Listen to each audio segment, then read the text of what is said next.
তৃণমূল কংগ্রেসের বিধায়ক তথা টলিউড অভিনেতা সোহম চক্রবর্তীর দাদাগিরি দেখল নিউটাউনের রেস্তোরাঁর সামনে গাড়ি রাখা নিয়ে ওই রেস্তোরাঁর মালিকের সঙ্গে বচসায় জড়িয়ে পড়েন সোহম।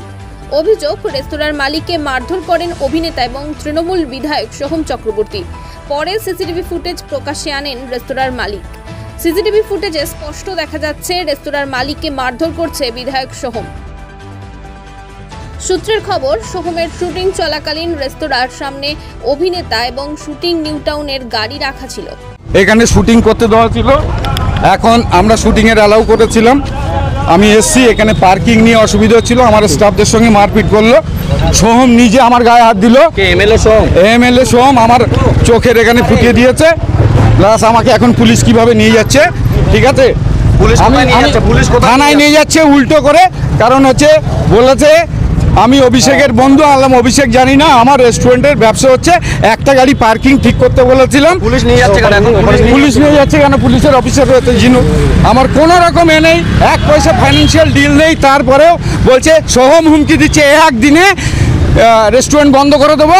আর এ কথাও বলে দিচ্ছি, সোহম নিজে বলেছে, সোহম নিজে লাথি মেরেছে, তার ভিডিও ফুটেজ আমি দিয়ে দিচ্ছি। হ্যাঁ আমার হ্যাঁ। আর পুলিশ নিয়ে যাচ্ছে কোথায়? পুলিশ নিয়ে যাচ্ছে থানাতে। কি বললো এখন? পুলিশ বলছে তোমার নামে অনেক দাদাগিরি আছে। আর এবিপি আনন্দ হিন্দলকেও আমি বলেছি, উনি আসছেন। একদম আমি জোড়াত করেছি, তার ভিডিও ফুটেজ যদি না দেখাতে পারি তা আমার নাম আলম না। সোম লাত মেরেছে। আপনাকে লাত মেরেছে? একদম ভিডিও ফুটেজ আমার চোখের এখানে ভালো করে। তাদের কোনো অ্যাকশন নিল না? পুলিশ তো এখন উল্টো আমাকে বলছে থানায় চলো। তাহলে কি এটা কি প্রভাবশালীদের একটা অংশ পুলিশের? 100 বার সোহমের দাদাগিরি, 100 বার আমাকে মেরেছে।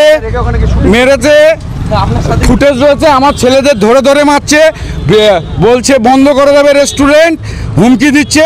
কোনো রকম ফাইন্যান্সিয়াল ডিল না, আমরা বলেছিলাম আমাদের সামনে। ফাইন্যান্সিয়াল ডিল ছাড়া কিভাবে রেস্টুরেন্ট দিলেন?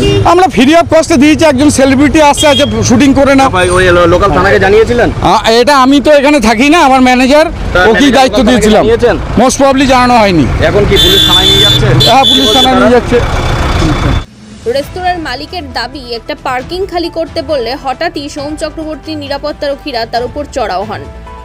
এমনকি সোহম চক্রবর্তীও তাকে ঘুষি মারেন বলে অভিযোগ।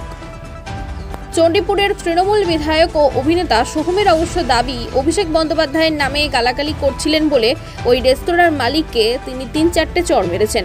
Bureau report, GI.